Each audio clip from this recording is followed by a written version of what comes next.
So let's start with our today's session. So CSS, ये CSS क्या होता है? तो चलो आज से हम यही सारी चीजें देखने वाले हैं। फर्स्ट थिंग कि ये CSS एग्जैक्टली होता क्या है और ये क्यों जरूरी है। तो जैसे हमने HTML में देखा था कि 1993 में HTML इन्वेंट हुआ, उसके बाद उसके वर्जन्स आने लगे। 93 में पहला वर्जन था HTML1, 95 में सेकेंड, 97 में थर्ड, 99 में फोर्थ, 2008 में फिफ्थ, HTML5 जो हम अभी यूज कर रहे हैं। और उसमें हमने एक चीज ऑब्जर्व की थी कि 99 में जो HTML 4.01 आया था उसमें स्टाइलिंग के लिए सपोर्ट दिया गया था। अब स्टाइलिंग के लिए सपोर्ट मतलब क्या? यही चीज CSS। 1999 में जो HTML 4.01 आया उसने CSS सपोर्ट करना शुरू किया और तब से वेबसाइट जो है वो विजुअली अपीलिंग होने लगी। अब ये कैसे विजुअली अपीलिंग होने लगी, वो कैसे? तो देखो, पहले जब HTML था तब हम बेयर बोन्स वेबसाइट्स बनाते थे, यूजर से इनपुट लेते थे। इंटरनेट का यूज जो था वो बहुत ही ज्यादा कंस्ट्रिक्टेड था, just for the information transfer and necessary things. उसके बाद जैसे जैसे इंटरनेट का यूज बढ़ते गया, मल्टीमीडिया इंट्रोड्यूस होते गया, HTML उसके हिसाब से इम्प्रूव हुआ, तो फिर जरूरत पड़ी कि वेबसाइट्स को भी उतना बेहतर बनाना चाहिए। अब आज के ज़माने में आप कोई भी वेबसाइट देख लेंगे, जैसे कि अम, चलो हम सबकी favourite video streaming platform Netflix.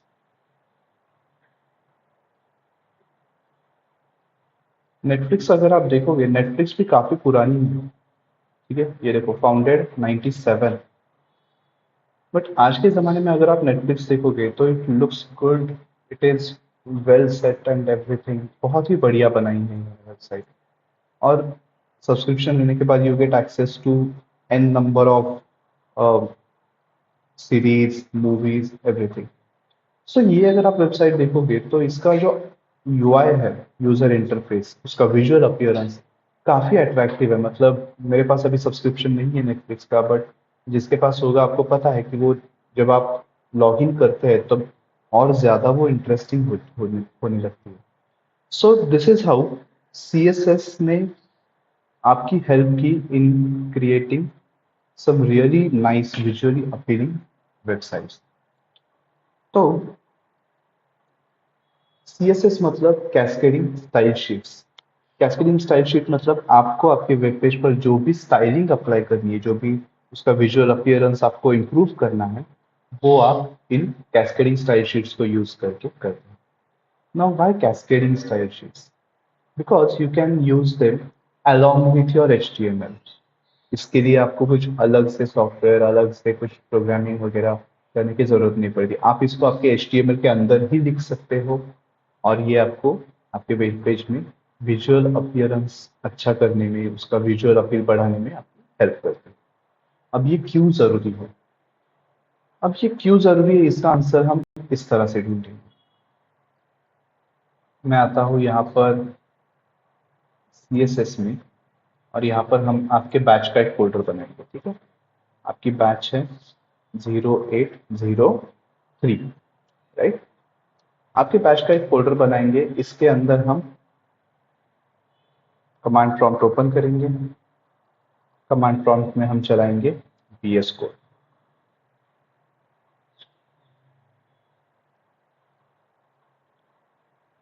यहाँ तक तो प्रोसीजर अब हम सबको पता है, राइट। इसमें एक नई फाइल बनाएंगे D1 intro.html।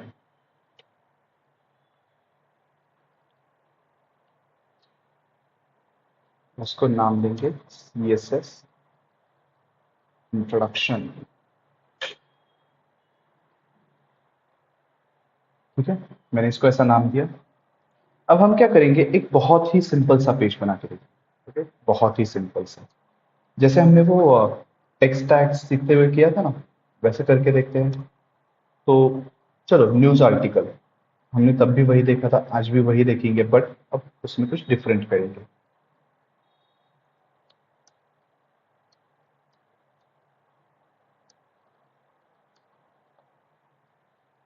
बारिश अभी पुणे में बहुत हो रही है, तो चलो उसी की न्यूज बनाते हैं कि Pune is likely to be hit by heavy rains.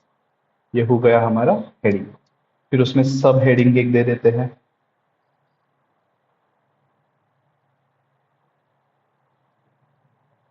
Mountain regions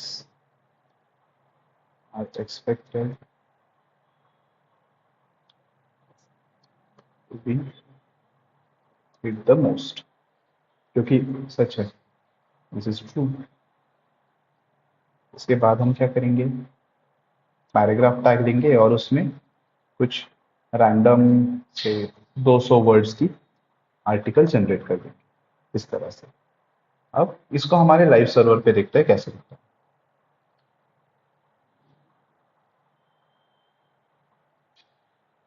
तो ये देखो, एक बेर बेसिक वेब पेज, राइट, जैसे हम अब तक बनाते थे। अब why C S S is necessary. मान लो आपने पूरी वेबसाइट ऐसे बना दी, ठीक है, मैं इसी को 2-3 बार कॉपी पेस्ट कर लेता हूँ।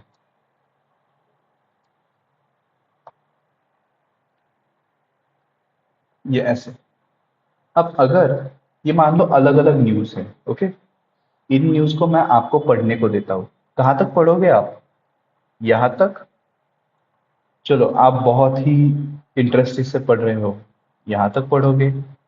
चलो मैंने आपको फोर्सफुली पढ़ने को बोला है, यहाँ तक पढ़ोगे। मुझे खुद अगर ये आप दोगे तो मैं यहाँ तक पढ़ते पढ़ते नहीं पहुंचने वाला। वाई? क्योंकि ये क्या है, सब it is so monotonous, right. मतलब सब ब्लैक एंड व्हाइट में है, सिर्फ फॉन्ट साइज अलग अलग है, कुछ उसमें फॉर्मेटिंग नहीं, कुछ नहीं, कुछ नहीं, everything is very much plain and straightforward, it's not fun anymore. So अब अगर मैं इसमें कुछ ऐसे करता हूँ कि लास्ट के दो हटा देते हैं, थोड़ा सा कम करते हैं, ठीक है?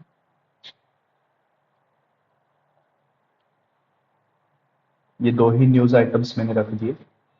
अब मैं क्या करूंगा, इसको मैं ले लेता हूँ एक डिव में। डिव हमने पढ़ा था, राइट, याद है सबको, डिव और स्पैन पढ़ा था हमने। इसको मैंने एक डिव में ले लिया, इसको अलग डिव में ले लिया। डिव में हम क्यों लेते हैं चीजों को, बताइए एनीबॉडी?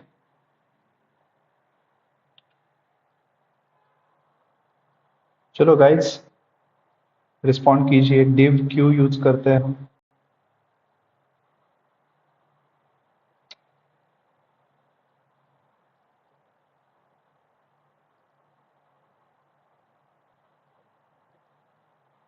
चलो चलो बताओ, good morning, good morning, good morning everyone.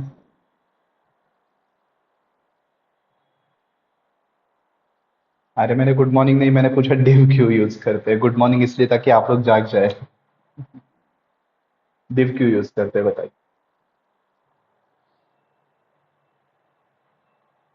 Monika?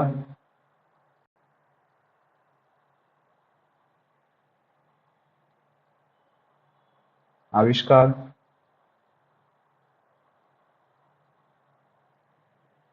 ठीक है चलो।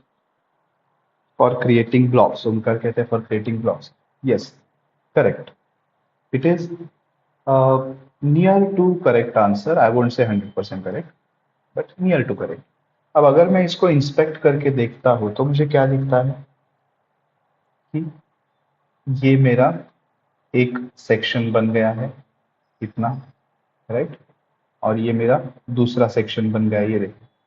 एम्प्टी स्पेस में जब मैं लेके आता हूँ माउस पॉइंटर, तब वो एक सेक्शन दिखता है, ये दूसरा सेक्शन दिखता है, और ये हमारी पूरी बॉडी हो गई, ठीक है। सो डिव का यूज हम इसी के लिए करते हैं, so that we can divide our web page into different sections. अब मैं क्या करता हूँ, मुझे इन दोनों न्यूज को थोड़ा सा अलग अलग बनाना है, ठीक है। मैं इसको एक आईडी दे देता हूँ, से div1। इसको मैं आईडी दे देता हूँ div2। ये आईडी क्या होता है ये भी हमने देखा था, याद है? जब मैंने इसको आईडी दे दी तो देखो यहाँ पर विजुअली तो कुछ चेंज नहीं हुआ, बट अब देखो, मैंने इसमें लगाई स्टाइल, बैकग्राउंड कलर,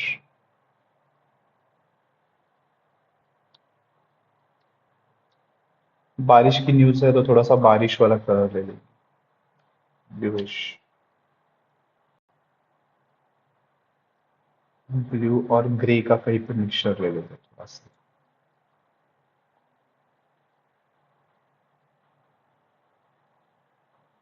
फिर ऐसे आ गया। थोड़ा सा और इसको फेंट करेंगे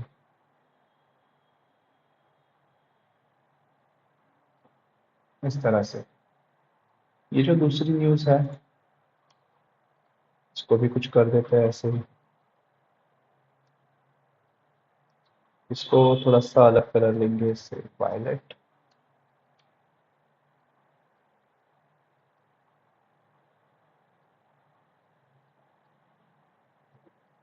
ये देखो, इस तरह से कर दिया। अब कुछ और इस पर करके देखते हैं, so that we will try our best to make it as good looking as possible. Border लगा देते हैं।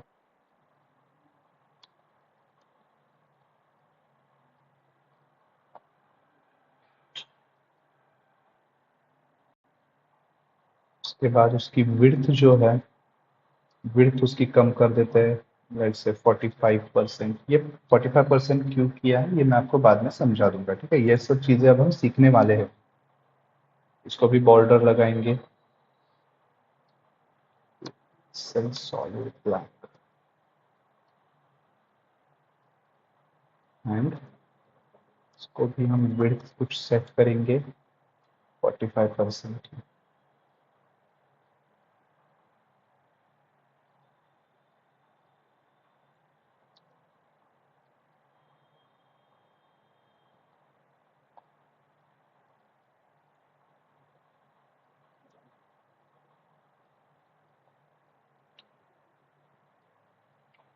ये देखो, दोनों न्यूज अब साइड साइड में आ गई है ऐसे, राइट। बट ये अभी भी थोड़ा सा ऑड लग रहा है ना, ये सब चिपक चिपक के आया है। चलो इसको भी इम्प्रूव कर देते हैं, पैडिंग लगाते हैं। अपने हिसाब से लगाएंगे से 10 पिक्सल्स। थोड़ा सा अब वो दूर हो गया है, इसमें से पैडिंग लगाते हैं।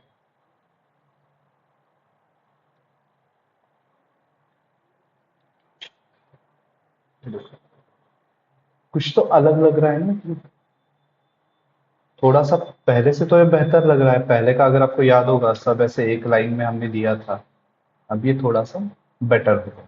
तो ये है सीएसएस की जरूरत। अब मुझे बताओ, जो हम वेबसाइट्स देखते हैं, जैसे कि हमने यहाँ पे नेटफ्लिक्स खोल रखी थी, राइट। अगर आपकी नेटफ्लिक्स ऐसे होती, या फिर मान लो एप्पल की वेबसाइट पे चले जाते हैं, ये देखो, ये इतनी बढ़िया वेबसाइट बनाई है इन्होंने, ये अगर हमारे उस वेब पेज जैसी होती तो क्या ये इंटरेस्टिंग दिखता? आप जाते इस वेबसाइट पे कुछ देखने, कुछ खरीदने? हम्म? नहीं ना, क्योंकि वो सब प्लेन दिख रहा है।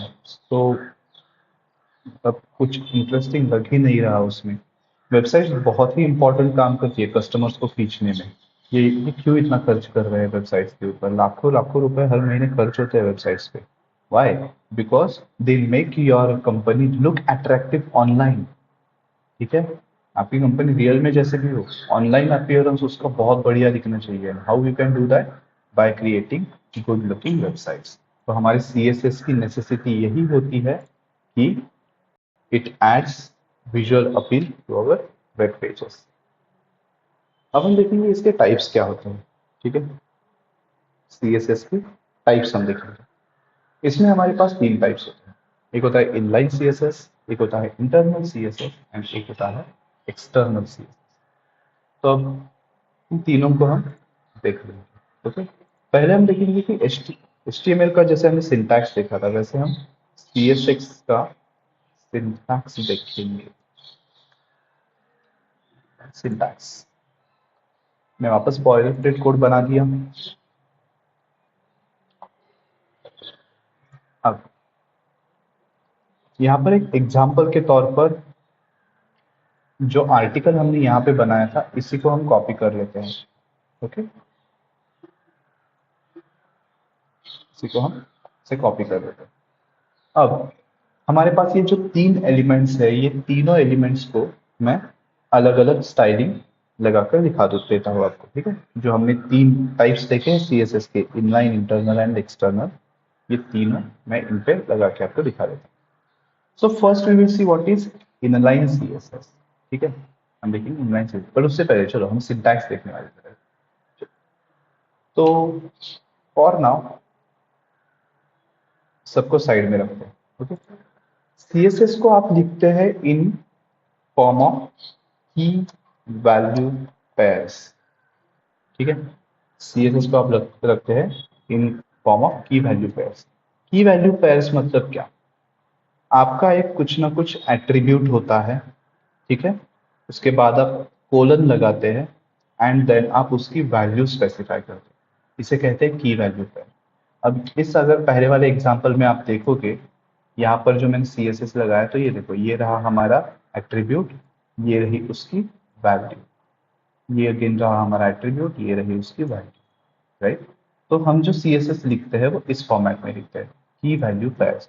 जैसे कि अगर मुझे मान लो बैकग्राउंड कलर लगाना है, तो I will get this attribute background colour, and फिर जो भी मुझे बैकग्राउंड कलर लगाना है मैं कहता हूँ रेड, तो मैं वो इस तरह से लगा देता हूँ, ठीक है। So this is your syntax of CSS. It is written in form of key value pairs. तो चलो यहाँ पर अब हम वो लगा के देखते हैं। पहले हम देखेंगे कि इनलाइन CSS क्या होता है, ठीक है। हम देखेंगे इनलाइन CSS क्या होता है, types of CSS। Types of CSS में पहला टाइप हम देखेंगे इनलाइन। अब इनलाइन CSS मतलब जो आप टैग बना रहे हैं, जो ये एलिमेंट बना रहे हैं, इस एलिमेंट में आपका जो ये ओपनिंग टैग है, आप इसकी बॉडी में एट्रीब्यूट लगाते हैं स्टाइल, ओके। और इस स्टाइल एट्रीब्यूट के अंदर इसी फॉर्मेट में एट्रीब्यूट एंड वैल्यू, की वैल्यू पेयर्स के फॉर्मेट में आप कुछ स्टाइलिंग अप्लाई करते हैं, ठीक है। कैसे करते हैं चलो देखते हैं। इसको बैकग्राउंड कलर लगाते हैं। बैकग्राउंड कलर मैं इसलिए बार बार लगा रहा हूँ because background colour is one of the best parameter to see which element you are working with, ठीक है। It is the best way to find which element you are working with. तो चलो मैंने इसमें बैकग्राउंड कलर लगाना है line, okay. ये line colour मैंने लगा दिया, बस मुझे इसको इतना डार्क नहीं रखना, मैं इसको पेंट कर देता हूँ थोड़ा सा इस तरह से। इसको अब मैं यहाँ पर देखता हूँ, तो देखो आ गया हमारा हेडिंग जो था वो आ गया विद बैकग्राउंड कलर लाइन, इसे कहते हैं इनलाइन। अब अगर आपको कुछ और स्टाइलिंग लगानी है, जैसे कि इसमें जो ये फॉन्ट है, ये फॉन्ट अभी ब्लैक है, मुझे इसका कलर चेंज करना है, तो मैं वो भी कर सकता हूँ। उसके लिए मुझे अलग से स्टाइल एट्रीब्यूट लगाने की जरूरत नहीं है। मैं क्या करता हूँ, मैं यहाँ पर दे देता हूँ एक सेमीकोलन, ठीक है। बैकग्राउंड कलर का जो की वैल्यू पेयर है उसके बाद मैंने लगाया है सेमीकोलन, और फिर टेक्स्ट कलर चेंज करने के लिए मैं यूज करता हूँ कलर। और अब कलर उसका क्या करेंगे, ग्रे कर देते हैं, ठीक है। इस तरह से ग्रे कर दिया, फिर ग्रे हो गया है, राइट। थोड़ा सा इसको डार्क करते हैं इस तरह से। ये मुझे अगर इसमें और भी कुछ स्टाइलिंग लगानी है, तो अगेन हमें पता है अब क्या करना है, सेमीकोलन लगाना है। मान लो बॉर्डर देनी है मुझे, तो ये लगाई मैंने बॉर्डर। सिर्फ मुझे निचली बॉर्डर लगानी है, तो मैं क्या करूंगा, बॉर्डर बॉटम, और बॉटम की बॉर्डर को मैं दे देता हूँ 2 पिक्सल्स, सॉलिड वगैरह सब सब जाने देते हैं, देना ही पड़ेगा तो सॉलिड ब्लैक। ये देखो, सिर्फ बॉटम में बॉर्डर आ गई। तो इस तरह से हम जब इनलाइन CSS यूज करते हैं, तब हम उसी टैग के ओपनिंग टैग के बॉडी में स्टाइल एट्रीब्यूट लगा के इस तरह से स्टाइलिंग स्पेसिफाई करते हैं। और जब एक से ज्यादा स्टाइलिंग हमें लगानी हो तो हम यूज करते हैं सेमीकोलन, ठीक है। हम यूज करते हैं सेमीकोलन का इस तरह से। अब अगर इसके आगे भी मुझे स्टाइलिंग लगानी है तो मैं लगाते जा सकता हूँ, कोई दिक्कत नहीं। इनलाइन सीएसएस समझ में आया सबको, क्या होता है, कैसे लगाते हैं? Everybody okay, getting thumbs up.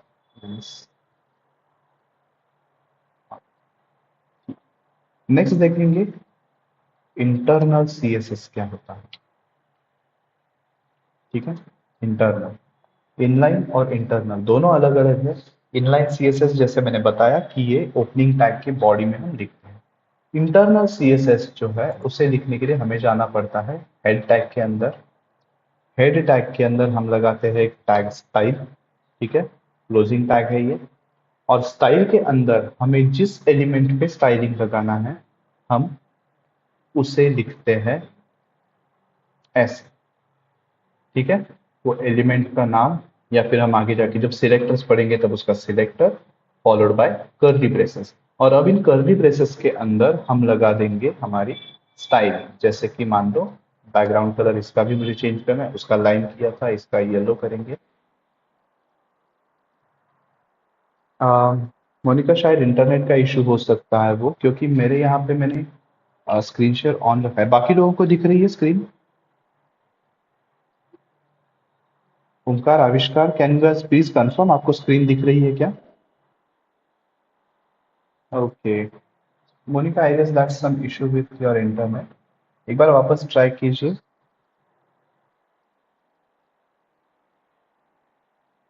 क्योंकि मैंने यहाँ पे फोन पे भी कनेक्ट किया है जस्ट टू चेक कि कुछ दिक्कत तो नहीं आ रही। ठीक है, यहाँ पर मुझे भी स्क्रीन अपनी दिख रही है ठीक से।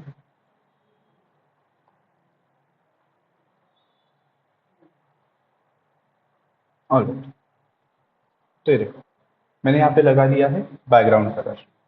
अब मैं जब अपनी इस वेब पेज पे आके देखता हूँ तो देखो बैकग्राउंड कलर लग गया है इसे।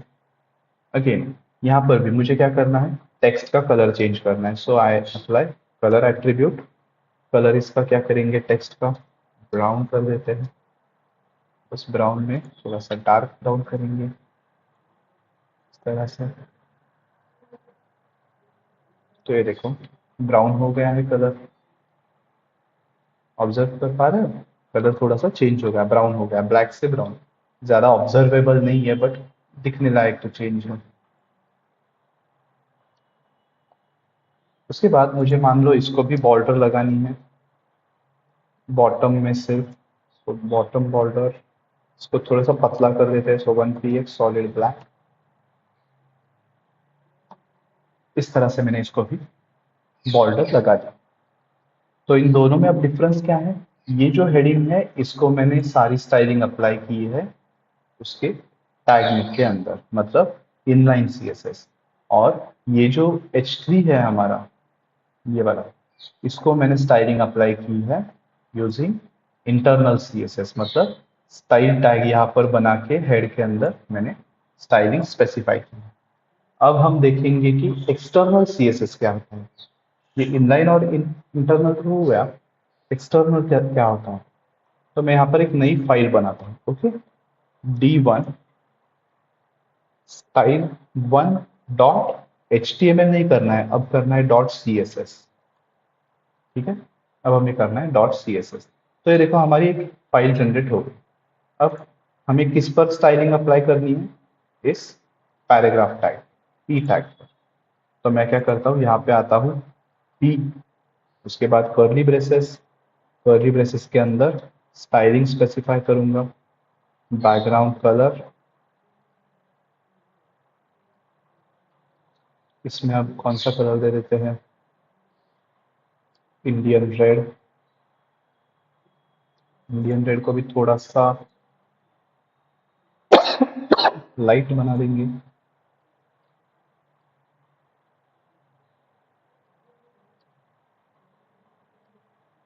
टेक्स्ट कलर लगा देंगे हम इसमें dark brown, dark blue, sorry dark blue. और इसको पूरी बॉर्डर दे देंगे, ठीक है, सारी तरफ से बॉर्डर दे देंगे, पतली वाली दे देंगे 1px इस तरह से। ओके, अब मैंने यहाँ पर लिखा तो है बट यहाँ पर तो स्टाइलिंग लगी ही नहीं, राइट। इन दो केसेस में कैसे, मैंने जैसे स्टाइलिंग लिखी उसमें अप्लाई हो गई बट यहाँ पर नहीं अप्लाई हुई। उसके लिए मुझे क्या करना पड़ता है, मुझे इस CSS फाइल को मेरे HTML फाइल के साथ लिंक करना पड़ता है। उसके लिए मैं आता हूँ अपने हेड टैग के अंदर, वहां पे मैं बनाता हूँ लिंक टैग। ओके, इस तरह से। अब जैसे ही मैंने ये लिंक टैग बना दिया तो ये देखो, लिंक रिलेशनशिप स्टाइल शीट। ठीक है, आप इसको चेंज भी कर सकते हो, आपके पास अलग अलग ऑप्शंस होते हैं इसके लिए, बट अभी हम डील कर रहे हैं स्टाइल शीट के साथ। तो हम करेंगे स्टाइल शीट, और यहाँ पर जैसे आपने इमेज के लिए सोर्स दिया था, या फिर आपने एंकर टैग के लिए href करके किसी अलग पेज पे अगर आपको रिडायरेक्ट करना है अपने सिस्टम पे, तो आपने सोर्स दिया था। सिमिलरली आपको यहाँ पर करना है dot and forward slash and you have to select your CSS file. इसको सिलेक्ट करते हो तो ये देखो, अब आपके पैराग्राफ टैग में स्टाइलिंग अप्लाई हो गई, राइट। सो ये जो हमने पहला एग्जांपल देखा ये था इनलाइन CSS, दूसरा देखा ये था इंटरनल CSS, और तीसरा जो है ये है एक्सटर्नल CSS। ये है हमारे CSS के 3 टाइप्स। सब लोगों को यहाँ तक क्लियर है? एवरीबॉडी?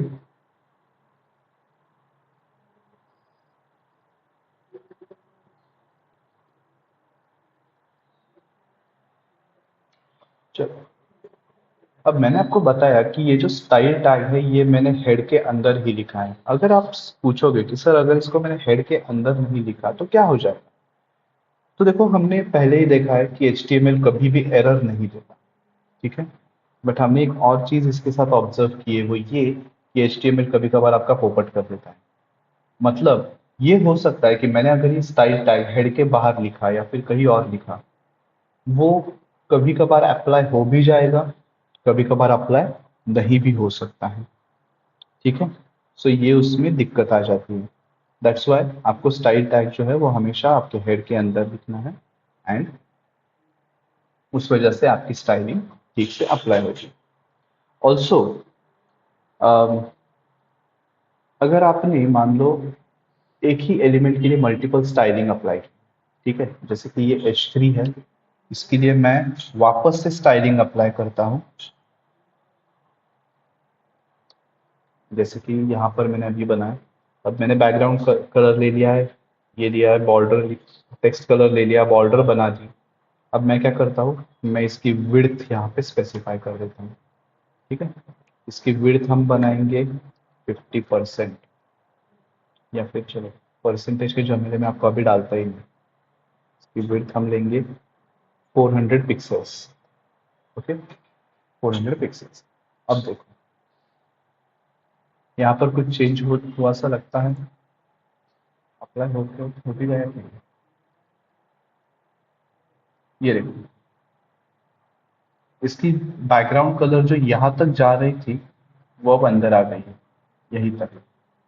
तो यहाँ पर हमने उसका बैकग्राउंड कलर कलर मतलब टेक्स्ट कलर और बॉर्डर सेट की थी। हमने विड्थ जो थी वो तो अलग इसमें दे दी, बट फिर भी ये अप्लाई हो गई है इस तरह से, ठीक है। ये देखो, तो आप ऐसा कर सकते हैं, बट इसका प्रॉब्लम क्या होता है ये मैं अब आपको दिखाता हूँ। मैं इसमें वापस टेक्स्ट कलर आप देख के देखता हूँ। पहले हमने रखा था वो ब्राउन को थोड़ा सा डार्क किया था, अब उसका टोटल कॉन्ट्रास्टिंग कलर कुछ बनाएंगे, मान लो ग्रीन, ठीक है। मैंने टेक्स्ट को करना है ऐसे एकदम नियॉन ग्रीन। तो ये देखो, ऑब्जर्व कर रहे हो क्या हुआ, मैंने देखो यहाँ पर भी इसका कलर सेट किया है, टेक्स्ट कलर मैंने यहाँ पर भी किया है, बट इसने कौन सा ले लिया, ये वाला कलर ले लिया। तो यहाँ पर हम ऑब्जर्व कर सकते हैं कि the styling that we apply most recently gets applied in case of internal CSS। मतलब अगर हमें एक ही टैग पर या फिर एक ही एलिमेंट पे मल्टीपल स्टाइलिंग अप्लाई की है, तो उसमें से जो सबसे रीसेंट स्टाइलिंग है वो ही अप्लाई हो जाएगी। जैसे यहाँ पर मैंने कलर यहाँ पे भी अप्लाई किया था, कलर मैंने यहाँ पर भी अप्लाई किया, बट मैंने ये वाला कलर बाद में उसको दिया है। बाद में मतलब ये मैंने पहले लिखा, राइट, और ये इसके बाद में लिखा। तो ये वाला जो कलर है ग्रीनिश, वो उसने एक्सेप्ट कर लिया, ओवरराइड कर दिया उसको। ओवरराइड समझ रहे हो? ओवरराइड मतलब किसी भी चीज को आप जब उसको नजरअंदाज करके वापस से करते हो तो उसे कहते हैं ओवरराइड। तो यहाँ पर आपने जो पहले कलर आप दिया था उसको ओवरराइड करके नया कलर अप्लाई हो गया। सिमिलरली अगर आप पूछोगे कि सर ये तो इंटरनल सीएसएस में आपने मल्टीपल स्टाइलिंग लगा दी है, इनलाइन सीएसएस में हम कर सकते हैं क्या? तो नहीं, इनलाइन सीएसएस में हम मल्टीपल स्टाइलिंग ऐसे अप्लाई नहीं कर सकते, क्योंकि वो एलिमेंट स्पेसिफिक होता है। जैसे कि मैंने अगर यहाँ पर एक और H1 भी ले लिया, ठीक है, यहाँ पर मैंने एक और H1 ले लिया, तो अब ऑब्जर्व करो, उसको कोई स्टाइलिंग अप्लाई नहीं हुई, वो जैसे पहले था वैसे ही आ गया नॉर्मल। बट अगर मैं यहाँ पे H3 बनाता हूँ, तो H3 में देखो क्या होता है, सेम स्टाइलिंग अप्लाई हो गई यहाँ और यहाँ पे। इसका मतलब जो हमारा H1 है जिसको हमने इनलाइन स्टाइलिंग अप्लाई की है, वो एलिमेंट स्पेसिफिक है, मतलब वो सिर्फ इसी एलिमेंट पे अप्लाई होगा। बट वही जो हम इंटरनल सीएसएस लगाते हैं, तो इंटरनल सीएसएस में जो हमने एलिमेंट पे अभी स्टाइलिंग लगाई है, वो कितने भी हम सिमिलर एलिमेंट्स बना ले, H3 पर लगाई है ना वो स्टाइलिंग, तो हम जितने भी H3 बनाएंगे सब पर वो स्टाइलिंग अप्लाई हो जाएंगे। जब हम सिलेक्टर्स पढ़ेंगे तब इस चीज को हम और डाइवर्स वे में सीख जाएंगे। ठीक है। अब अब बात आती है इसके प्रायोरिटी। ठीक है, अब बात आती है इसके प्रायोरिटी की कि किस सीएसएस को ज्यादा प्रायोरिटी होती है, किस सीएसएस को कम होती है। So will see priority of CSS. तो देखो सीएसएस की जो प्रायोरिटी होती है उसमें सबसे ज्यादा प्रायोरिटी मिलती है आपके इनलाइन सीएसएस को। ठीक है, आपका इनलाइन सीएसएस सबसे ज्यादा प्रायोरिटी पे होता है, मतलब जो स्टाइलिंग में यहाँ पे बताता हूँ वही अप्लाई हो जाती है। मैं अगर मान लो यहाँ पर H1 ले लेता हूँ, स्टाइलिंग अप्लाई करता हूँ उसको, यहाँ पर क्या किया है हमने, बैकग्राउंड कलर लाइम ग्रीन रखा है, यहाँ पर बैकग्राउंड कलर में रेड ले लेता हूँ, just to see the change. तो ये देखो कुछ चेंज नहीं हुआ यहाँ पे। वाई? क्योंकि जो हमने इनलाइन स्टाइलिंग अप्लाई की है यहाँ पर, उसको ज्यादा प्रायोरिटी मिलती है इंटरनल से। ठीक है, यहाँ पर भी मैंने H1 को बैकग्राउंड दिया था, बट उसने कौन सा ले लिया, यही ले लिया। Why? Because it is inline. अब इसके बाद नेक्स्ट जो प्रायोरिटी होती है, ठीक है, मैं यहाँ पर लिखता हूँ हाई, सो दैट हमें पता चले हायर प्रायोरिटी कहाँ पे और लोअर कहाँ पे है। ठीक है, तो जैसे जैसे हम नीचे जाएंगे वैसे वैसे प्रायोरिटी कम होते जाएंगे। इनलाइन के बाद अब नेक्स्ट प्रायोरिटी जिसको आती है वो डिपेंड करता है, ठीक है, कि कैसे यूज हुआ है। So it could be your internal or it could be your external CSS. कैसे? तो देखो, हम इंटरनल सीएसएस कैसे लिखते हैं, इस स्टाइल टैग के अंदर, और एक्सटर्नल सीएसएस हम कैसे लिखते हैं, यूजिंग लिंक टैग। अब मैं आपको दिखाता हूं कि एग्जैक्टली ये कैसे काम करता है। यहां पर देखो, मैंने क्या किया है, मैंने H3 को बैकग्राउंड कलर, टेक्स्ट कलर और बॉर्डर अप्लाई की है। यहाँ पे मैं आता हूँ, H3 को वापस में बैकग्राउंड कलर, टेक्स्ट कलर और बॉर्डर, ये चीजें आप अप्लाई करता हूँ। यहाँ पर हमने क्या क्या लगाए थे उसको, ये येलो का पेंट शेड लगाया था और टेक्स्ट जो था वो ब्राउन। येलो की जगह हम क्या करेंगे, इसका कलर चेंज कर देंगे। इसमें हम लगाएंगे ब्लू कलर, येलो से कंप्लीट अदर साइड। टेक्स्ट हम बनाएंगे ब्लैक, और बॉर्डर जो है, बॉर्डर एकदम मोटी बनाएंगे, 5 pixel solid dash, sorry solid और डैश नहीं, सॉलिड ब्लैक, और सॉलिड की जगह हम उसे करेंगे ब्लैक, सॉरी डैश। ठीक है। अब देखो, अगर मैं अपने इस पेज पे आता हूँ तो इसमें अब वो वाली स्टाइलिंग अप्लाई हो गई। बट अगर मुझे इस स्टाइलिंग को रिप्लेस करना है तो what I have to do is simply, मुझे ये लिंक जो है इसको यहाँ से उठाना है, ऊपर ले जाना है। ये देखो, ओवरराइड हो गई बॉर्डर।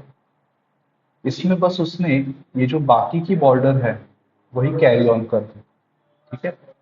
अभी के लिए इसको भूल जाते हैं क्या किया है। ठीक है। अभी के लिए वी विल फॉरगेट इट। तो बॉर्डर बॉटम कर देते हैं।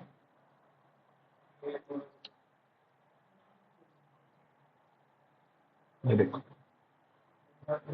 जैसे हमने पहले स्टाइलिंग अप्लाई की थी वैसे ही स्टाइलिंग लग गई। क्यों? क्योंकि अब उसको कंफ्यूजन हो गया कि H3 एलिमेंट जो है, H3 एलिमेंट को एक्सटर्नल में भी स्टाइलिंग अप्लाई की है, इंटरनल में भी की है, तो अब उसमें से कौन सी स्टाइलिंग ले।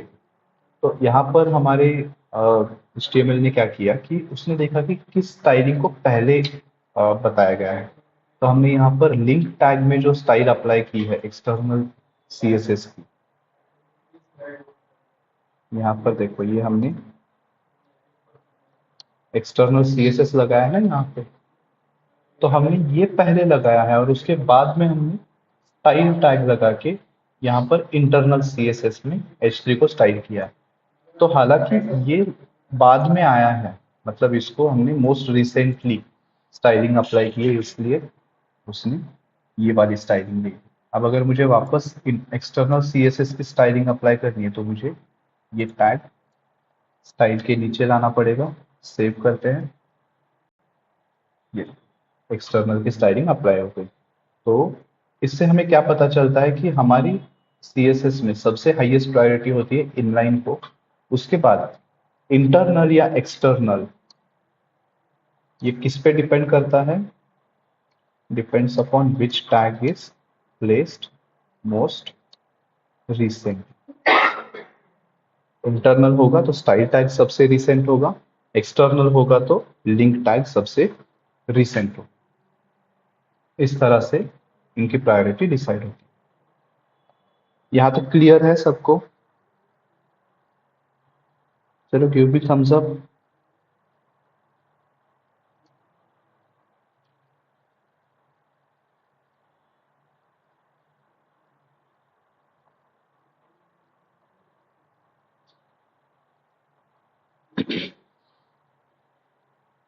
ओमकार और मोनिका दोनों ही है, आविष्कार कहाँ चला गया?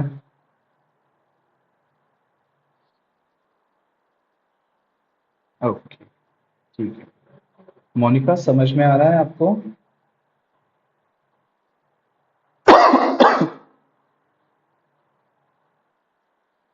ओके, ठीक है। सो आपको CSS के तीनों टाइप समझ में आ गए, इनलाइन, इंटरनल और एक्सटर्नल। प्रायोरिटीज किसको कैसे होती है समझ में आ गई।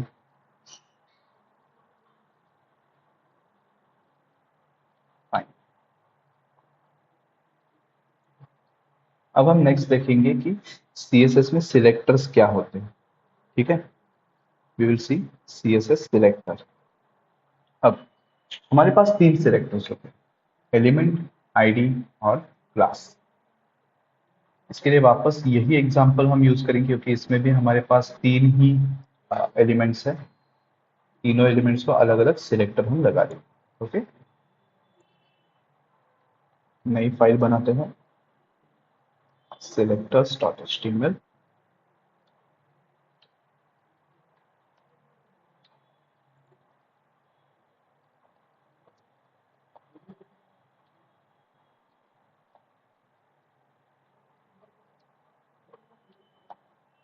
और अब सिलेक्टर मतलब क्या? तो देखो, अभी आप सब लोग इंजीनियरिंग या फिर आईटी बैकग्राउंड से है, right? CS, IT, BCA, MCA, सबके बैकग्राउंड से ऐसे है, राइट? तो आपके कॉलेज में स्टूडेंट्स को अलग अलग सेपरेट किया गया था। इंजीनियरिंग वालों को पता होगा, फर्स्ट ईयर में सब लोग एक साथ होते हैं, सेकेंड ईयर में सबको सेपरेट किया जाता है। तो कैसे सेपरेट करते हैं? जिसने जो कोर्स लिया है उस हिसाब से उनको अलग क्लास में भेज देते हैं, करेक्ट? सिमिलरली ये जो हमारे सीएसएस के सिलेक्टर्स है, ये भी हमें इसी चीज में हेल्प करते हैं। कैसे? तो देखो, हमारे पास अलग अलग एलिमेंट्स हो सकते हैं। अब इस डॉक्यूमेंट में हमारे पास H1, H3, P, ये तीन एलिमेंट्स है। बट हो सकता है कि मेरे पास इसी डॉक्यूमेंट के अंदर दो P एलिमेंट्स हो, इस तरह से, राइट? या फिर ये जो पूरा डॉक्यूमेंट है इसको मैं वापस से कॉपी पेस्ट कर देता हूँ।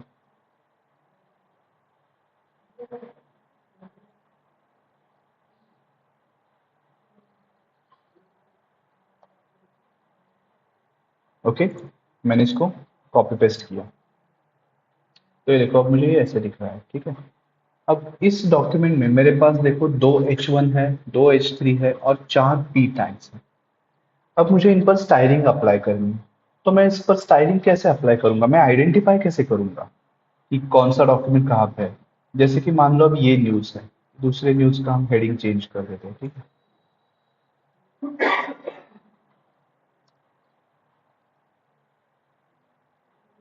इसमें हम चेंजेस कर देंगे।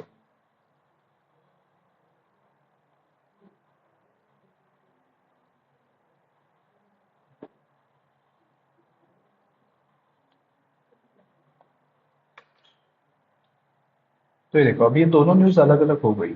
बट जो एलिमेंट्स मैंने यूज की है, यहाँ पर H1 यूज किया है, यहाँ पर H3 यूज किया है, यहाँ पर मैंने वापस H1 किया है, H3 किया है, ये सब P है, ये सब P है। ये एलिमेंट्स तो सेम ही है ना। अब मैं मेरे CSS को ऐसे तो नहीं बता सकता कि हाँ भाई, जो पहले न्यूज का हेडिंग है उसको ऐसा स्टाइलिंग दे दे, जो दूसरी न्यूज का हेडिंग है उसको ऐसा स्टाइलिंग दे दे। बोल के तो ये होने वाला नहीं है, CSS मेरा समझने वाला नहीं। तो हमें कुछ तो आइडेंटिफिकेशन देना पड़ेगा हमारे एलिमेंट्स को, सो दैट हम उसको इंडिविजुअली स्टाइलिंग अप्लाई कर सकें। तो ये आइडेंटिफिकेशन हम कैसे देते हैं? बाय यूजिंग सिलेक्टर्स, ठीक है? By using selectors. So selectors are used to identify single elements or a group of elements। जैसे कि मैंने आपके कॉलेज के एग्जांपल में बताया, जो स्टूडेंट्स सीएस के लिए है उनको आइडेंटिफाई करके अलग क्लास में डाल देते हैं, जो ELTC के है उनको आइडेंटिफाई करके अलग क्लास में डाल देते हैं, जो लोग मान लो मैकेनिकल के है उनको आइडेंटिफाई करके अलग क्लास में डाल दिया, ठीक है? तो वो एक ग्रुप ऑफ स्टूडेंट्स बन गया। बट जो स्टूडेंट्स, मान लो कोई है जो गिटार अच्छा बजाता है, उसको हैंड पिक करना पड़ता है ना आपके एनुअल डे फंक्शन के लिए। जो गिटार अच्छा बजाता है उसको हैंड पिक कर दिया, जो अच्छा गाता है हैंड पिक कर दिया, जो मान लो कीबोर्ड अच्छा बजाता है उसको हैंड पिक कर दिया। इसका ग्रुप बनाएंगे क्या कि हाँ भाई, जो सारे कीबोर्ड बजाते हैं आ जाओ, आपका एक अलग क्लासरूम होगा। जो लोग गिटार बजाते हैं आ जाओ, आपका अलग क्लासरूम होगा। मतलब इंजीनियरिंग कॉलेज के अंदर CSIT का क्लासरूम और उसमें भी गिटार बजाने वाले का अलग क्लासरूम, ऐसा हो सकता है? बहुत ही गड़बड़ वाला काम हो जाएगा ये। तो इसकी बजाय हम जो स्टूडेंट्स सेम कोर्स कर रहे हैं उनको एक क्लासरूम में डालते हैं और जो इंडिविजुअल स्किल्स है उनके उनको हैंड पिक करते हैं। सिमिलरली हम यहाँ पर CSS में सिलेक्टर्स को भी इसी तरह यूज करते हैं।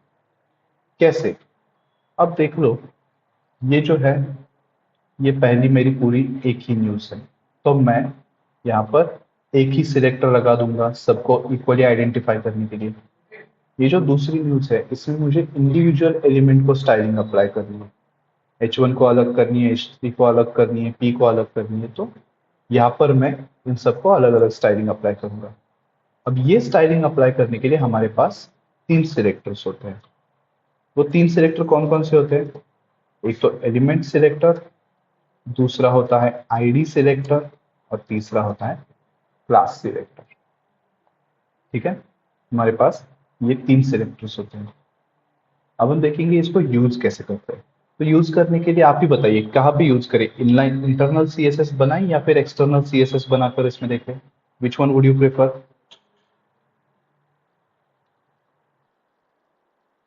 इंटरनल देखते हैं, ठीक है, सो दैट हमारा एलिमेंट भी सामने रहेगा, स्टाइलिंग भी सामने रहेगा, ठीक है। सो चलो मैं यहाँ पे इंटरनल सीएसएस के लिए एक स्टाइल टैग बना देता हूँ। अब इस स्टाइल टैग में मुझे क्या करना है कि मुझे ये जो सारे पहली न्यूज के एलिमेंट्स हैं इन सबको कुछ स्टाइलिंग अप्लाई करनी है, ठीक है। तो मैं क्या करता हूँ, यहाँ पर आता हूँ और इनको दे देता हूँ क्लास। ओके, मैं इनको देता हूँ क्लास, इसका क्लास है न्यूज वन। अब यही न्यूज वन क्लास जो है मैं दे दूंगा इस H3 को और इस पैराग्राफ, ठीक है। मैंने इन सबको न्यूज वन क्लास में डाला। अब मुझे इन पर स्टाइलिंग अप्लाई करनी है, तो देखो मैं कैसे करता हूँ।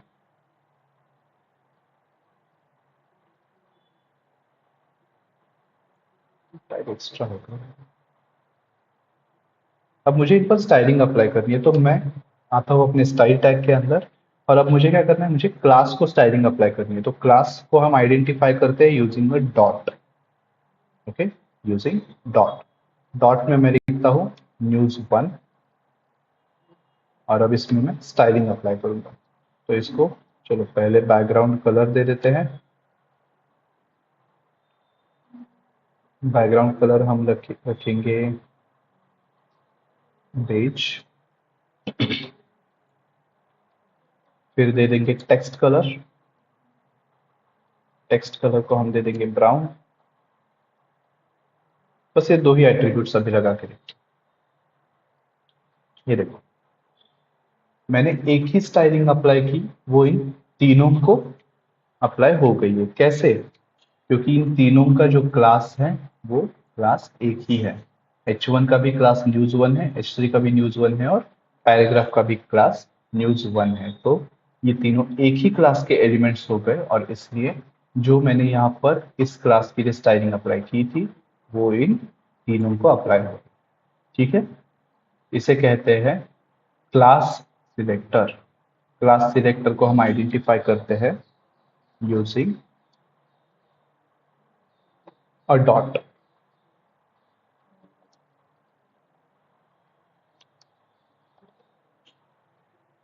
ठीक है, क्लास सिलेक्टर को हम आइडेंटिफाई करते हैं यूजिंग द डॉट। अब मुझे क्या करना है, इन सबको तो मैंने एक साथ स्टाइलिंग अप्लाई कर, अब मुझे ये जो H3 है, H3 को अलग से स्टाइलिंग अप्लाई करना है, ठीक है। तो मैं इसमें क्या करूंगा, मैं इसमें लगा देता हूँ आईडी, ठीक है। बट मुझे अलग से स्टाइलिंग अप्लाई करनी है, मतलब यहाँ पर देखो मेरे पास ये वाला H3 तो है ही, और ये वाला H3 भी है। मुझे सिर्फ इस वाले H3 को स्टाइलिंग अप्लाई करनी है। अगर मैं ऐसे कर देता हूँ H3, और फिर इसमें मान लो मुझे टेक्स्ट का कलर चेंज करना है, कलर मुझे उसका बनाना है रेड, ठीक है। मैंने अगर ऐसा कर दिया तो देखो क्या होता है, ये वाला जो H3 है इसका कलर चेंज हो गया, ठीक है। अब ये कैसे हुआ ये मैं आपको बताता हूँ, बट अगर मैंने इसको स्टाइलिंग अप्लाई नहीं की होती, जैसे इसको मैं अभी के लिए कमेंट कर देता हूँ, ठीक है। ये देखो मैंने इसको कोई स्टाइलिंग नहीं अप्लाई की होती तो इसका भी कलर चेंज हो गया है, इसका भी कलर चेंज हो गया, बट मुझे किसका करना था, सिर्फ इसका करना था, ठीक है। तो इस केस में मुझे क्या करना पड़ेगा, इसको अनकमेंट कर देते हैं। ये तो हमें समझ में आया कि जब हमने H3 लिया तो जो भी जितने भी H3 हमारे डॉक्यूमेंट में थे सबके कलर चेंज हो गए। अब मुझे एक्सप्लिसिटली, ठीक है, स्पेशली इस H3 का चेंज करना है, तो मैं इस पे लगा देता हूँ ID news one dash H3। आप इसको कुछ भी नाम दे सकते हैं, ठीक है, बस उस नाम में स्पेस नहीं होनी चाहिए। और मैं यहाँ पे आता हूँ, यहाँ पे अब मुझे आईडी सिलेक्टर यूज करना है, तो उसके लिए मैं लिखता हूँ हैश और फिर उस सिलेक्टर का नाम, इस तरह से न्यूज वन डैश H3। अब देखो ये भी H3 है बट इसका स्टाइलिंग हट गया सिर्फ इसको स्टाइलिंग लग गया, और हमने देखा था कि जो स्टाइलिंग रिसेंट होता है वही अप्लाई होता है। ठीक है। सो इस तरह से जो मैंने स्टाइलिंग स्पेसिफाई की थी वो इस क्लास सिलेक्टर के बाद दी थी, इसलिए हमारा H3 जो है वो आईडी की स्टाइलिंग देखकर हमें ऐसे दिखाई दे रहा है। ये देखो, ये मेरी क्लास की स्टाइलिंग थी, मैंने आईडी की बाद में दी है, तो इसको ओवरराइड कर गई वो, और अब मुझे नई वाली स्टाइलिंग यहाँ पे विजिबल हो रही है। तो क्लास और आईडी सिलेक्टर इन दोनों में ये डिफरेंस होता है। ID selector, it is identified using hash symbol. Okay, it is identified using the hash symbol. अब इनका काम क्या होता है? So class selector is used to apply styling to a group of elements. जैसे कि मैंने आपको div सिखाते वक्त बताया था कि div is used to create sections and bring together similar context elements. Jin elements का कॉन्टेक्स्ट सिमिलर होता है उनको एक साथ लाने के लिए हम div यूज करते हैं। वैसे ही हमारा जो क्लास सिलेक्टर है इसका भी काम यही होता है कि जो सिमिलर कॉन्टेक्स्ट के एलिमेंट्स है, जैसे न्यूज 1, ये जो हमारी पहली न्यूज है इसका कॉन्टेक्स्ट सेम है ना, तो इसके सारे एलिमेंट्स को स्टाइलिंग अप्लाई करने के लिए मैंने इनको लगा दिया है एक क्लास। ठीक है। So class selector is used to apply styling to a group of elements, add कर सकते हो हैविंग सिमिलर कॉन्टेक्स्ट। कंटेंट और कॉन्टेक्स्ट में फर्क है। कंटेंट मतलब जो आप उसमें लिखते हैं, कॉन्टेक्स्ट मतलब उसका मीनिंग। ओके।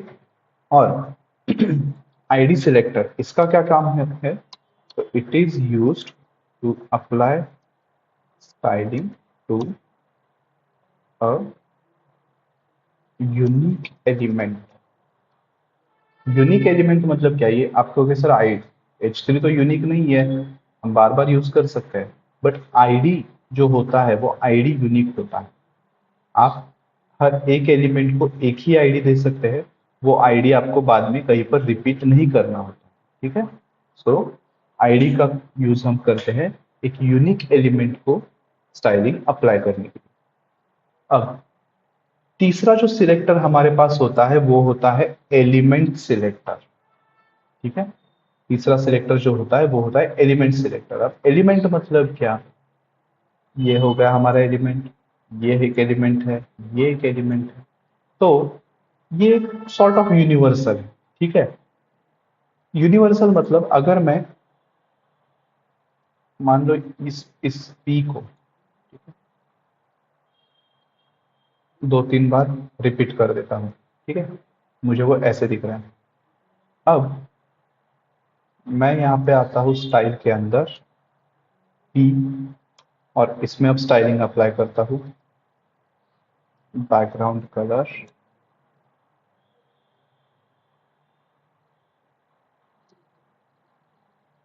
पिंक अप्लाई करते हैं इस पर पेंट पर, और इसका टेक्स्ट कलर जो है, टेक्स्ट कलर हम कर देंगे, लिस्ट में देखते हैं क्या क्या है, चॉकलेट। तो ये देखो, जितने भी पी थे जो कि किसी क्लास या फिर आईडी से आइडेंटिफाई नहीं हो रहे थे, उन सारे पैराग्राफ्स को अब स्टाइलिंग अप्लाई हो गई है। ठीक है। यहाँ पर क्या हुआ, जो न्यूज 1 रिलेटेड एलिमेंट्स थे उनको स्टाइलिंग अप्लाई हो गई। इस केस में जो आईडी था News1-H3, ये जिस एलिमेंट का आईडी था उसी एलिमेंट को सिर्फ स्टाइलिंग अप्लाई हो गई। बट इस केस में क्या हुआ, जितने भी पी टाइप के एलिमेंट्स थे, जितने भी पैराग्राफ टाइप के एलिमेंट्स थे, सबको स्टाइलिंग अप्लाई हो गई। ठीक है। So we can say that element selector, this is element selector, it is a sort of universal selector for an element ठीक है। आपका एलिमेंट सिलेक्टर जो होता है वो यूनिवर्सल सिलेक्टर जैसा ही होता है किसी एलिमेंट के लिए। मतलब आप कोई भी एलिमेंट उसमें स्पेसिफाई करते तो आपके डॉक्यूमेंट में जितने भी वो एलिमेंट्स है उन सबको वो स्टाइलिंग अप्लाई कर देगा। बट अब यहां पर आता है एक ट्विस्ट। वो ट्विस्ट ये है कि इसमें भी हमारे पास होती है प्रायोरिटी। ठीक है, इसमें भी हमारे पास होती है प्रायोरिटी। तो अब इसमें प्रायोरिटी कैसे होती है? सो अब इसकी जो प्रायोरिटी है हमारे सिलेक्टर्स की प्रायोरिटी कुछ इस टाइप से चलती है। यहां पर मैं करता हूं हाई, यहां पे करता हूं लो। ठीक है। अब सबसे हाईएस्ट प्रायोरिटी जो होती है वो होती है आईडी सिलेक्टर को। उसके बाद प्रायोरिटी होती है क्लास सिलेक्टर को, और फिर उसके बाद प्रायोरिटी होती है एलिमेंट सिलेक्टर को। मतलब एलिमेंट सिलेक्टर की प्रायोरिटी सबसे लोएस्ट होती है। ठीक है। सबसे हाईएस्ट प्रायोरिटी होती है आईडी को, क्योंकि वो उस एलिमेंट को यूनिकली आइडेंटिफाई कर रहा है। यहाँ पर आप ऊपर देख सकते हो मैंने क्या किया है, ये न्यूज वन क्लास बनाया था, इसमें मैंने कुछ टेक्स्ट का कलर अप्लाई किया था, राइट। बट जब मैंने बाद में आईडी को भी टेक्स्ट का कलर दे दिया तो उसने ये वाला कलर मुझे अप्लाई करके दिया, red. Why? Because this ID has more priority than my class selector. But वही जहां पर मैंने ये पी टैग बनाया है और उसको मैंने कुछ स्टाइलिंग अप्लाई कर दी, तो वो स्टाइलिंग किसको अप्लाई हो गई? जो खाली पड़े हुए मेरे पैराग्राफ टैग्स थे उनको। इसको अप्लाई नहीं हुई। क्यों? क्योंकि इसमें ऑलरेडी कौन सा स्टाइलिंग लगा है? क्लास सिलेक्टर का स्टाइलिंग। और यहाँ पर हमें पता है कि एलिमेंट सिलेक्टर का प्रायोरिटी क्लास प्रायोरिटी से कम होता है, तो इसलिए जो स्टाइलिंग हमने इस क्लास में लगाई थी वही अप्लाई हो गई, एलिमेंट की अप्लाई नहीं हुई। एलिमेंट की स्टाइलिंग बस उन्हें अप्लाई हुई जो कि खाली पड़े हुए हमारे पैराग्राफ टैग्स थे। ठीक है। सो समझ में आया प्रायोरिटी कैसे होती है एवरीवन?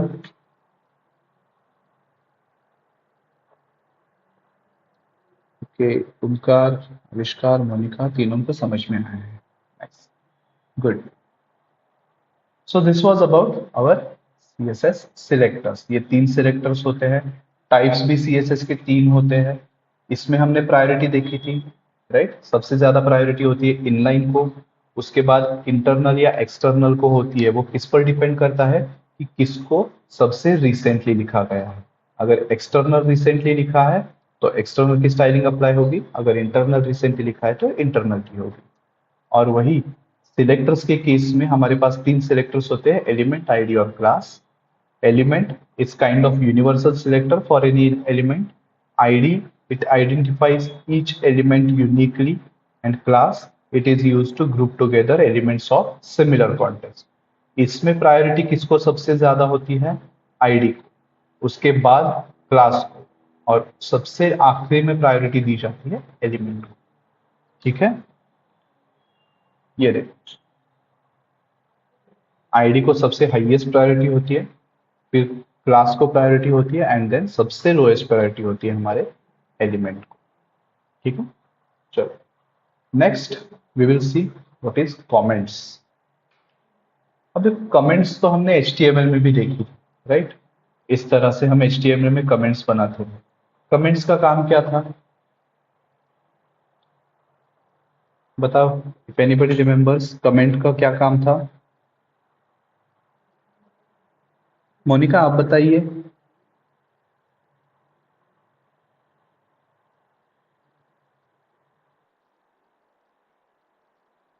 डिफाइन करता है, ओके, किसको डिफाइन करता है?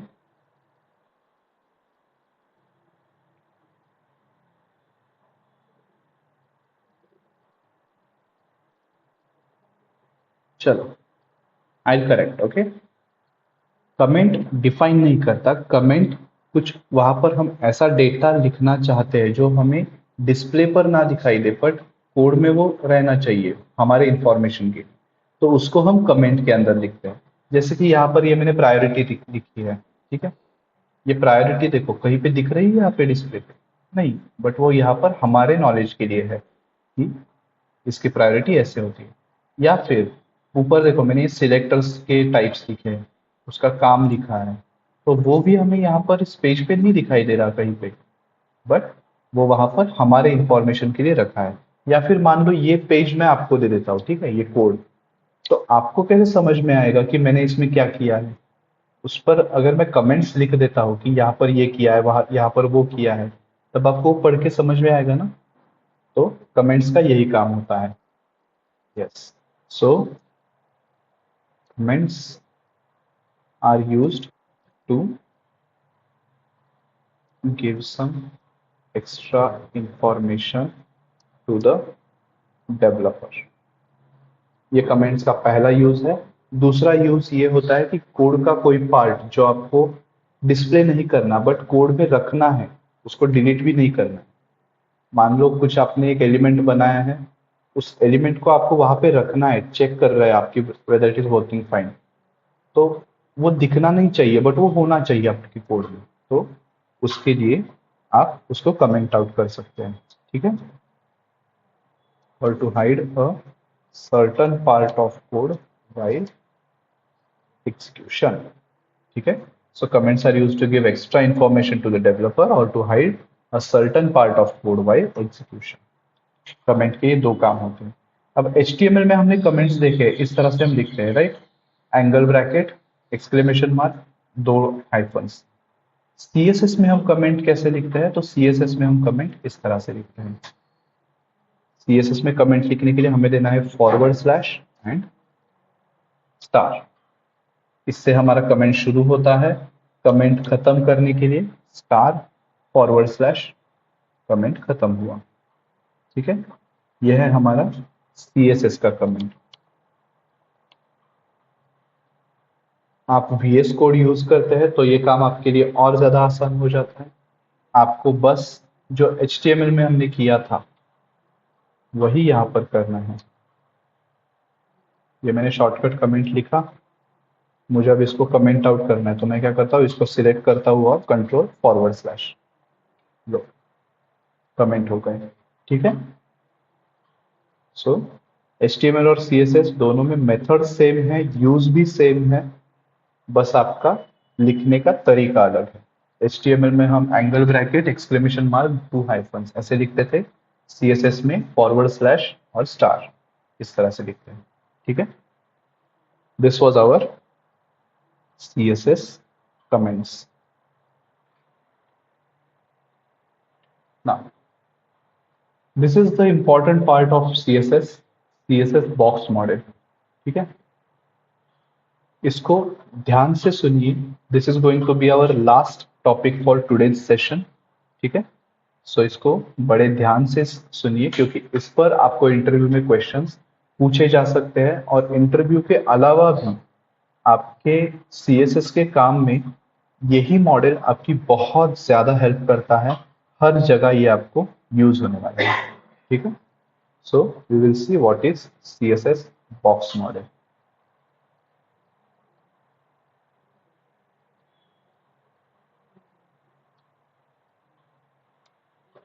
अगर आपका मॉक इंटरव्यू शेड्यूल होता है और वो मेरे पास आता है तो expect 2 or 3 questions on this from my side, okay. मैं आपको ये पूछ सकता हूँ कि CSS बॉक्स मॉडल क्या होता है, मैं आपको पूछ सकता हूँ कि पैडिंग और मार्जिन में डिफरेंस क्या होता है, मैं आपको पूछ सकता हूँ कि टोटल विड्थ टोटल हाइट कैसे कैलकुलेट करते हैं, ठीक है। So these are some of the interview questions that I might ask you, ठीक है। सो बी प्रिपेयर्ड, ध्यान से सुनिए इसको। चलो, बॉक्स मॉडल का डायग्राम पहले हम देख लेते हैं, फिर मैं आपको एक्सप्लेन करता हूँ क्या होता है। अब CSS में हम क्या करते हैं कि HTML का कोई एलिमेंट होता है, उस पर हम स्टाइलिंग अप्लाई करती है, ये तो हमने अब तक देख लिया। बट ये जो एलिमेंट होता है ये अकेला नहीं होता, इसके आजू बाजू कुछ ना कुछ स्पेस हम रख देते हैं। तो ये स्पेस हम कैसे रखते हैं? तो मान लो ये है हमारा एक्चुअल एलिमेंट, ओके।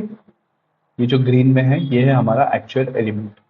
अब इस एलिमेंट पर कुछ और फैक्टर्स काम करते हैं, जैसे मार्जिन, बॉर्डर और पैडिंग, ठीक है। और इनके अलावा इस एलिमेंट की खुद की जो विड्थ और हाइट होती है वो दो। अब ये कैसे काम करते हैं? तो मान लो ये जो आपका एलिमेंट है, ठीक है, इस एलिमेंट पर अब तक हमने बैकग्राउंड कलर लगाया था, हमने टेक्स्ट कलर लगाया था, हमने बॉर्डर लगाई थी, यही सारी चीजें यहाँ पर है, बस दो नई चीजें ऐड हुई है, वो है मार्जिन और पैडिंग। तो अब ये सब क्या होता है, ठीक है, इस डायग्राम को ध्यान से देखो। ये हमारा एक्चुअल एलिमेंट है, उसको सराउंड करता है पैडिंग, उसके बाद आती है बॉर्डर और फिर उसके बाहर होती है मार्जिन। ओके, अब इसको मैं आपको एक एलिमेंट एक्चुअल बना के दिखाता हूँ और फिर एक्सप्लेन करता हूँ, ठीक है। तो मैं यहाँ पर आया, मैंने यहाँ पर बनाया है एक डिव, ठीक है। इस डिव को मैं स्टाइल अप्लाई करता हूँ, चलो ऐसे नहीं करते, इंटरनल सीएसएस यूज करेंगे, ओके, प्रैक्टिस हो जाएंगी ना हमें। इसको मैं नाम देता हूँ div1।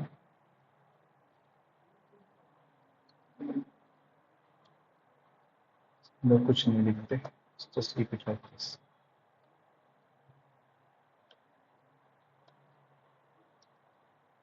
देखो मैंने उसको आईडी लगाई है, तो मैं कौन सा सिलेक्टर लूंगा? आईडी सिलेक्टर, मतलब हैश। अब इस div1 को मैं बॉर्डर दे देता हूँ, पहले उसको विड्थ दे देता हूँ, उसको विड्थ दे देता हूँ 300 पिक्सेल्स, हाइट दे देता हूँ 300 पिक्सेल्स, फिर मैं इस पर लगाता हूँ बॉर्डर सो दैट ये हमें दिख जाए। थोड़ी सी मोटी बॉर्डर लगाता हूँ।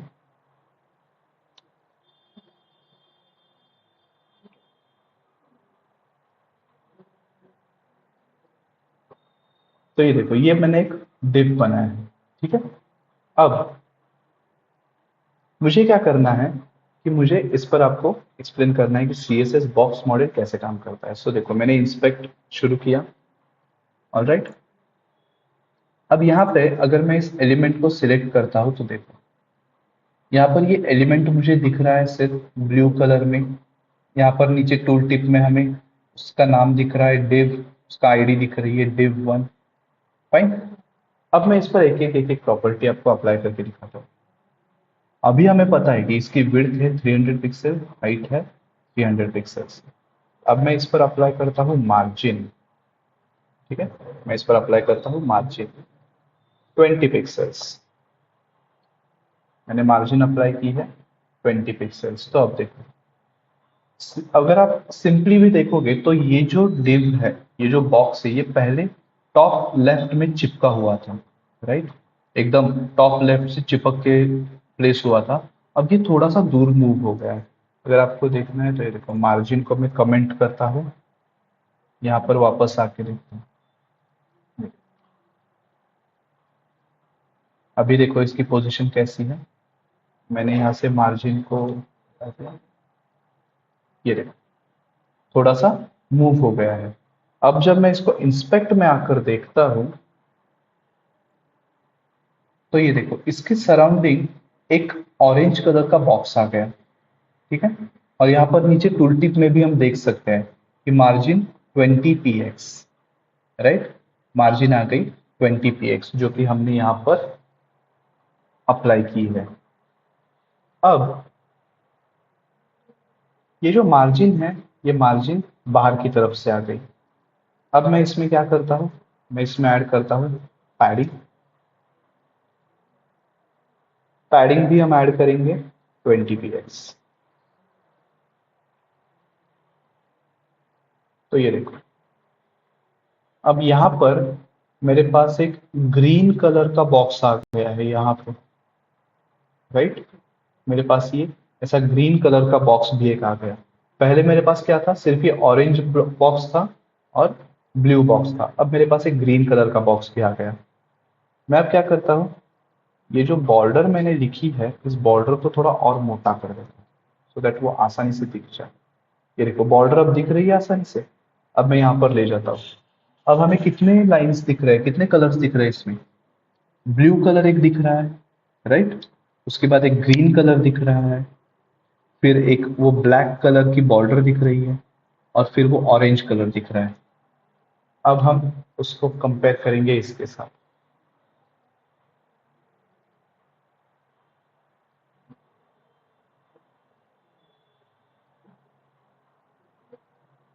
ये देखो,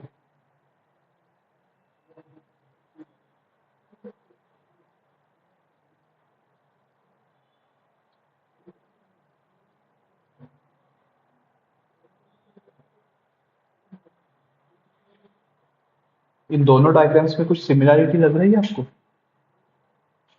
कलर्स दोनों में अलग अलग है वो छोड़ दीजिए, बट कितने बॉक्सेस हमें दिख रहे हैं? सबसे अंदर का एक बॉक्स है, फिर उसके बाहर वो रेड कलर का बॉक्स है।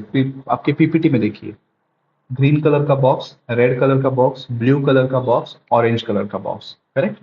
4 बॉक्सेस हैं। यहाँ पर देखिए आपके वेब पेज पे, ब्लू कलर का बॉक्स पहला, ग्रीन कलर का बॉक्स दूसरा, ब्लैक कलर का बॉक्स तीसरा, और आपका ऑरेंज कलर का बॉक्स चौथा। 4 बॉक्सेस आ गए, राइट। तो अब ये 4 बॉक्सेस कौन कौन से हैं, कैसे है, मैं इसका एक स्क्रीनशॉट ले लेता हूँ।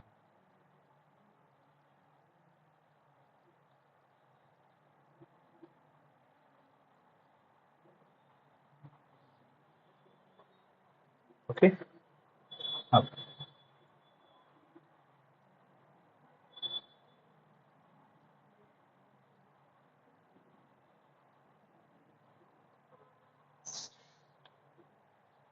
हम देखेंगे कि ये बॉक्स मॉडल यहाँ पर कैसे काम करता है। ठीक है, मैं इसको कॉपी पेस्ट कर देता हूँ, बीच में लाके रखता हूँ।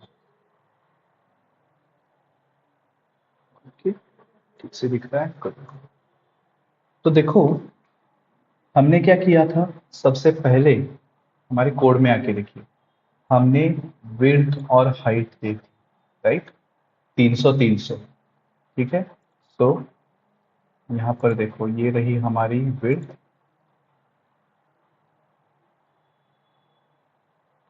300 पिक्सल्स। फिर हमने दी थी हाइट 300 पिक्सल्स। ओके, हमने हाइट और विड्थ दे दी थी।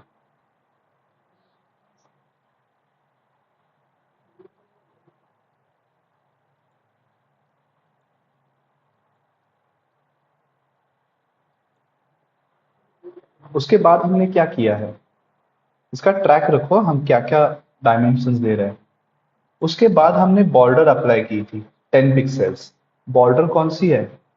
ये वाली, ये ब्लैक वाली जो दिख रही है ना, ये है आपकी बॉर्डर। इसको एक लाइन से यहाँ पे डिनोट करता हूँ। ये है आपकी बॉर्डर। बॉर्डर हमने कितनी दी थी? 10 पिक्सल्स, राइट। बॉर्डर हमने दी थी 10 पिक्सल्स। अब बॉर्डर के बाद हमने क्या दिया है? मार्जिन। मार्जिन हमने कितनी दी थी? 20 पिक्सल्स। मार्जिन मतलब क्या? मार्जिन मतलब आपके बॉर्डर के बाहर जो स्पेस आपका एलिमेंट छोड़ता है उसे कहते हैं मार्जिन। ये वाली जो स्पेस है, ये ये हो गई आपकी मार्जिन।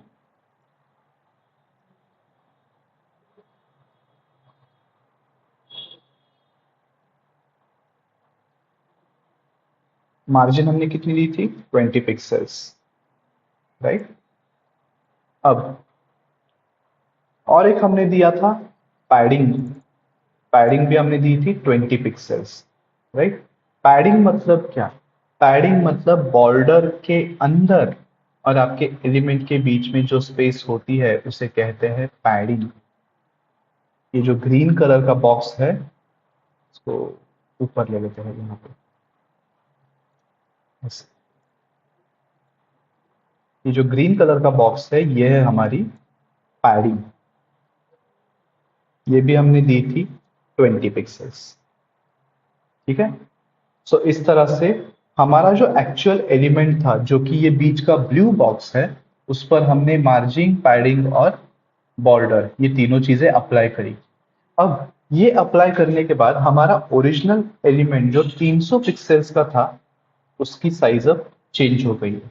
वो कैसे चेंज हो गई? तो देखो,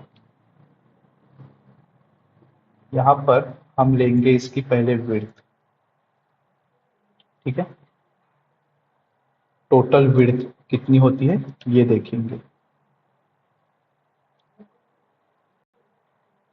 और फिर हम देखेंगे इसकी टोटल हाइट,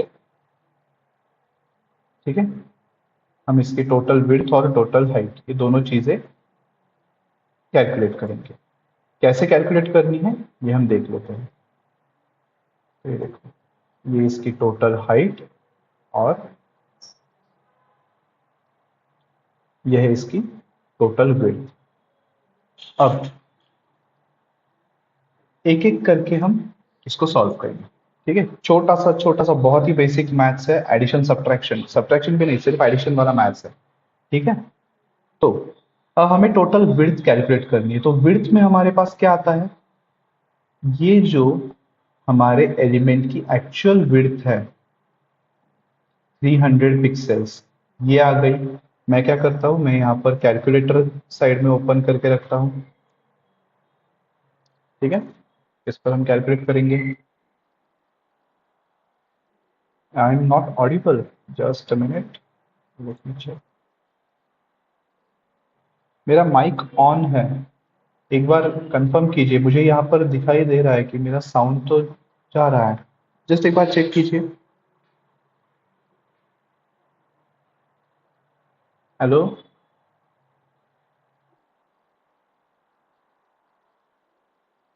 हेलो, आवाज आ रही है? कट हो रही है क्या?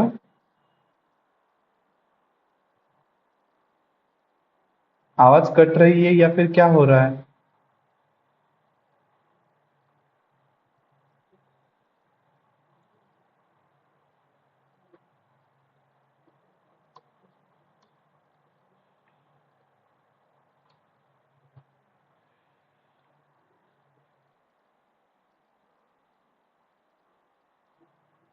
वॉइस आ ही नहीं रहा, तो ऐसे कैसे हो रहा है?